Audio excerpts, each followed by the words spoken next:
Look, Baptism Sunday, I'm going to try preach this because I really, really want to get downstairs and do all that with the guys that are here.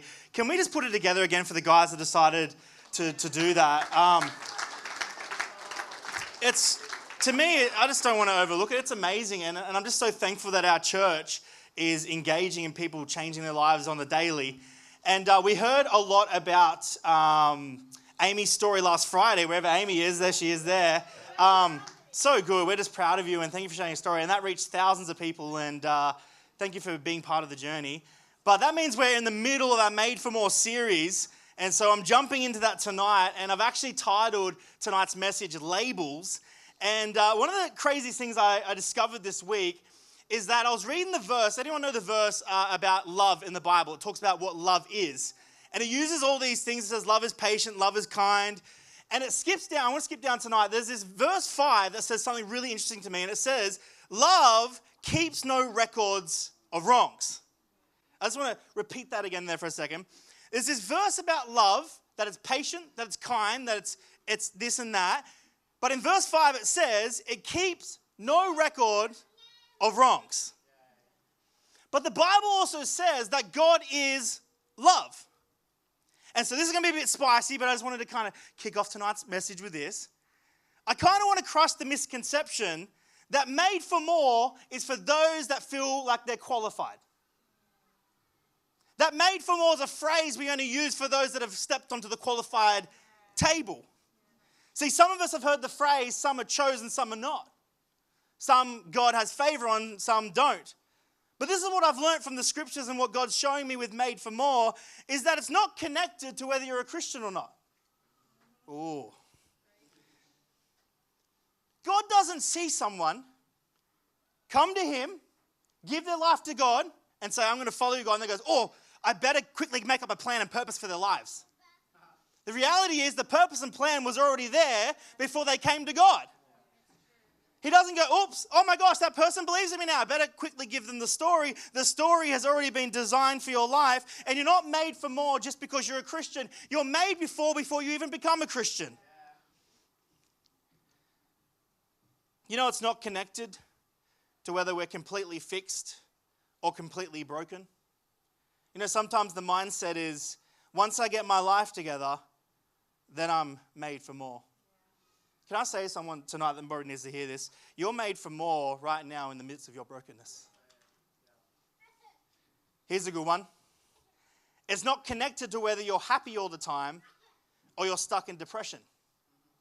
People say, man, those Christians or those people that believe and they're always happy, they've definitely made for more. Like God's using their lives. But I've realized that God's plan on their lives doesn't change whether they're happy or sad. Like your emotions don't dictate God's plan. Some people can be suffering depression right now in the place, and God will still use your life. He will still let you help people around your city. He will still allow you to change parts of this world.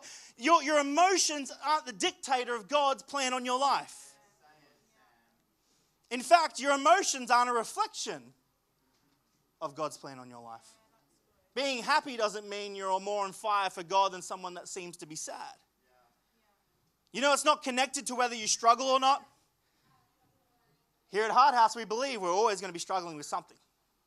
That's not connected to whether you've figured out the faith journey or not. Here's a little secret. I'm the pastor, and I still haven't figured this whole faith thing out yet. I'm figuring it out with you. So here's what I've learned. Is made for more is not connected to whether you made it. Made for more is connected that there's a God that forgot and erased that you didn't make it. See, his love is made perfect in our weakness, but the verse 5 says, love keeps no scores of wrong. So this is good news for us. You're made for more, not because you made it. You're made for more because he forgot that you didn't make it. It keeps no records of wrongs. Does anyone feel that burden of perfection just fall off for a second? See, the plan was written before you were saved. And God believed in you before you believed in him. I want to read you the story, this proof of this idea of being made for more, and it's in Luke 7:11. It's Jesus. He's doing his thing. He's walking around. He's with his disciples. And I want to read it with you, and I'm prepared to bring this in for Baptism Sunday. But it says in Luke 11, it says, soon afterwards, Jesus went to a town called Nain, and his disciples and a large crowd went along with him. As he approached the town gates, a dead person was being carried out, the only son of his mother, and she was a widow. And a large crowd from the town was with her.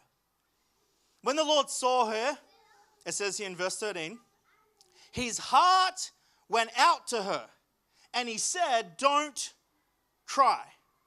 Then he went up to the coffin, and he touches the bearer, and they were carrying him on, and the bearer stood still, and he said, young man, I say to you, get up. And the man sat up and began to talk, and Jesus gave him back to his mother. And then in 16 it says, they were all filled with awe, and they praised God. And they said, a great prophet has appeared among us, they said. God has come to help his people. So made for more, my first point tonight, is that you don't have to be qualified or even alive for Jesus to change the direction of your life. That you don't have to have it all together. You don't have to walk in here and go, well, I went to church 3 times out of the 4 times this month. So no, you're made for more if you couldn't get out of bed. See, God doesn't just change the plans because our plans have been disrupted. You're made for more no matter what. But this is my first point tonight. I find it interesting that in this story, this boy was dead and the crowd of the town were taking him away from the place he belonged. They were taking him away from the place he lived. They were taking him away from the city. And see, sometimes our direction is dictated by the people around us. We struggle to live in our purpose or being made for more because we're dictated by what others may think of us. We're worried about what others will think. We're worried about how people will see us. We're worried about impressing others. But here's the thing. If you encounter Jesus for real, whether you're dead, alive, lost, whatever it is, if you encounter him for real, he will change the direction of your whole entire life. A real encounter with Jesus will always switch the direction of your life. And so I say to you, young man, get up and walk. Can you imagine that?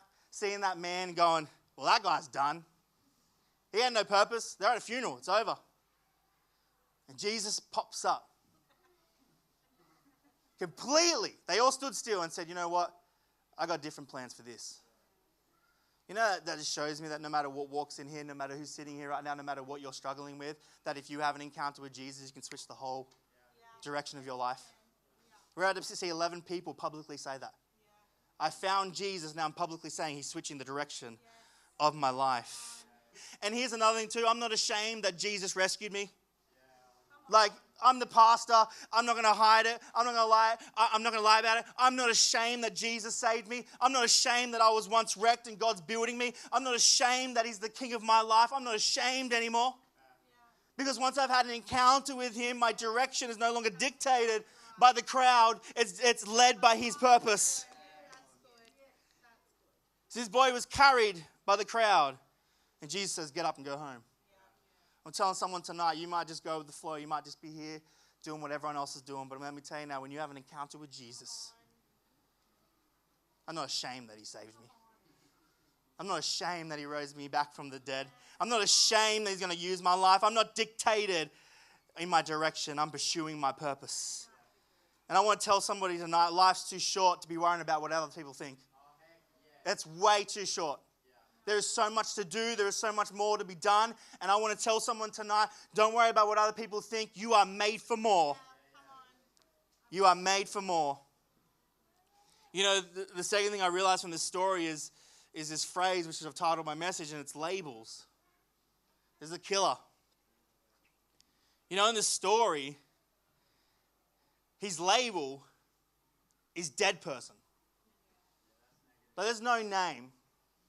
You'd think that the Bible could add a name in there. It's just mum, that's widow, lost, broken, crying, and dead person. It's just, that's the label. And it actually reminded me when I was reading it, this is going to sound funny to you, but I was reading that scripture and it reminded me of this weird trend that started a couple of years ago where people would go buy these clear containers for their pantry. Does anyone know what I'm talking about? Kmart made millions of it. There was these clear containers and they would put labels on it like rice. And my wife, the only one that's crazy that did that, I brought an example. I have to show you. Let me show you this. All of them, let's bring them up. She's like, please don't out me. There was this trend, right, a couple of years ago. I remember seeing it. And what you would do is you'd get a clear container and you'd go print the word rice or like, am I losing you? Did you tell me it was a trend and then you went and bought thousands of dollars worth of containers? Okay. There was a trend in our household that you would get the label, and I don't get it because I'm like, Kirsty, the container's clear. Like the container's clear, like we can see what's in it. Why do we need a label anyway? But Kirsty got these containers, right? We spent like a couple $100 and she goes, this is the trend, babe, so we've got to be on trend. And she fills our pantry up. It's all these clear containers with labels in. And I remember she was really strict on it. Like she was like, Sam, if it says Weet-Bix, put Weet-Bix in it. Sam, if it says rice, put rice in it. And she was upkeeping this label to match the content. But before church tonight, I snuck into the pantry and I thought I would bring you an example of how that's going. And so I brought with me pasta.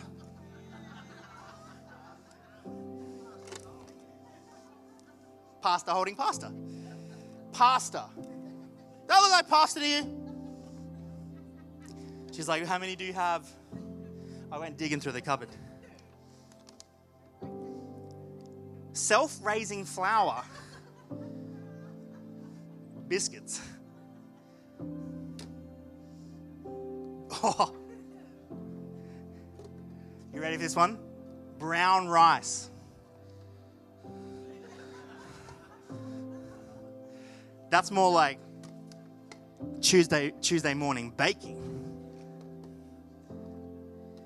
And I could have brought 100 more. Like I'm sorry, babe, but I'm going through this pantry. I'm like, this ain't adding up no more. Like you were so strict, but all of a sudden the context isn't matching the container.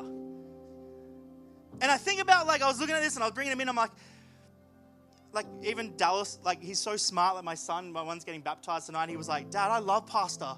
Can I have some pasta? I was like, dude, you're so clever. Like you should put all the lollies in one that says veggies. And we're like, we eat veggies all the time. Like, but I realized that over time, the context and the contents of the containers changed. And I was thinking about this with our church for people that are listening to this, and we're talking about labels here for a second. You know what I realized?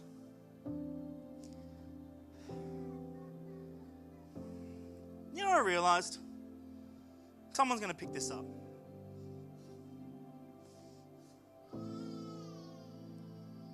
You know it doesn't matter what the label says when you can put anything in the container? Like it don't matter how strict we are on what this says when we can just put anything in the container. It doesn't matter what the label says. We can put anything into the container. And so what I realized is even though he was dead boy, Jesus spoke life into him. His label no longer matched the context of his life. And this is what I want to say to you. People don't know this, but in 2025, God still speaks life into people. He still speaks life into families. He still speaks life into death. He still does what he's always done, which means you might be labeled something, but I'm telling you now, when God speaks life into you, just because you're labeled, that doesn't mean the context don't start to change. The old is gone, and the new is here. See, the label says single parent, but Jesus sees made for more. See, the label says addicted, but Jesus sees made for more. See, the label says sinner, but Jesus sees made for more. See, the community's labeled it divorce, but Jesus sees made for more. Some of you right now, the label says disowned, but Jesus sees made for more. See, the label says dead, but Jesus sees made for more. Because here's the reality. What Jesus speaks into you is far more powerful than anyone in this room or your life that's labeled you. What God says about you, what the people are about to do on the pool, it speaks way more than any label they're wearing. And sometimes you're not a lost person. You're just in transition of being found. You're not a bad parent. You're just having a bad moment. You're not a faithless Christian. You're just struggling to understand God's will right now. You're not a lazy human. You're just trying to rediscover the vision for your life. You're not just an addict. You're a human. And you're on the road to recovery. Because the reality is you are made for more.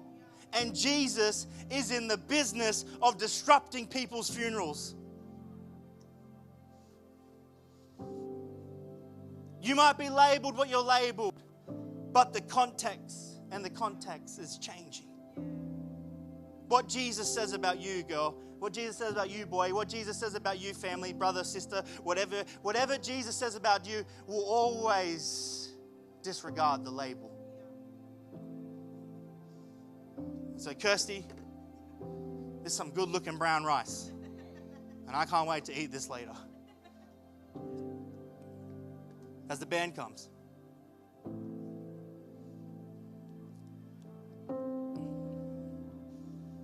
I think sometimes if I just bring it down for a second, maybe I'm talking to the church, maybe I'm talking to those that believe, but sometimes we just overcomplicate what it means to follow God. The reality is none of us are qualified for being made for more. The reality is not even the pastor, not even the cleanest or most up-put, perfect person in this room is enough to be made for more. But God's perfect love keeps no records of wrongs. So in return, we are made for more because He's not keeping a record of all the things we did wrong. Do you know what that means? Everyone's made for more. Everyone can make a difference. Everyone can change the world. We're all made for more. But another thing Jesus addresses is that people say, well, I'll be careful how I word this, but they do. They say, oh, well, their marriage fell apart, they're out.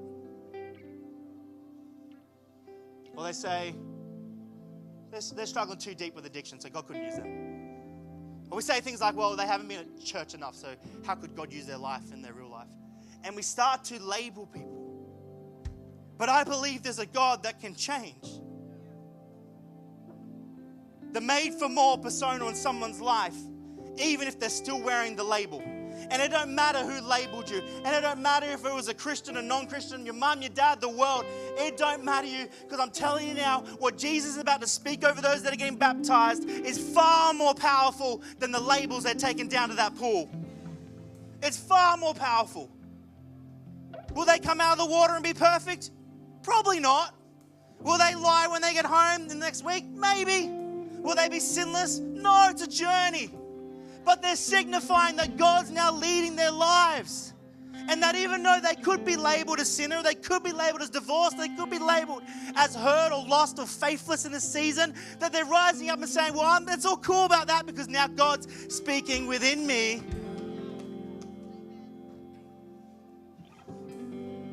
And for you, friend, it's the same for you. The label don't matter when you can put anything in the container. I want you to say that sometimes to yourself. How you feeling? You feel a bit sad? You feel a bit depressed? You feeling like people said you were this and that when you were growing up? Whatever they've said. Just say to yourself, it don't matter what the label is. You can put anything in the container. It don't matter what the label says. You can put anything in the container. Tonight, it don't matter what the label is that's going in the water, you can put anything in the container. You're made for more. Believe it. Not some of us, not the ones that are sitting closer to me. Oh, you're made for more because you're closer. No. Made for more, made for more, made for more, made for more, made for more. My wife's made for more. You're made for more. You are made for more because God doesn't keep no rights and wrongs. He forgives you for everything you've done. So get up and go for made for more. It's all for the taking. I will. Come on, let's stand tonight and sing a song. Oh, God. I want you to think about the labels you wear. But I want you to think about the words that are being spoken over your life in this song. Because the label's irrelevant when you can put anything in the container. Amen?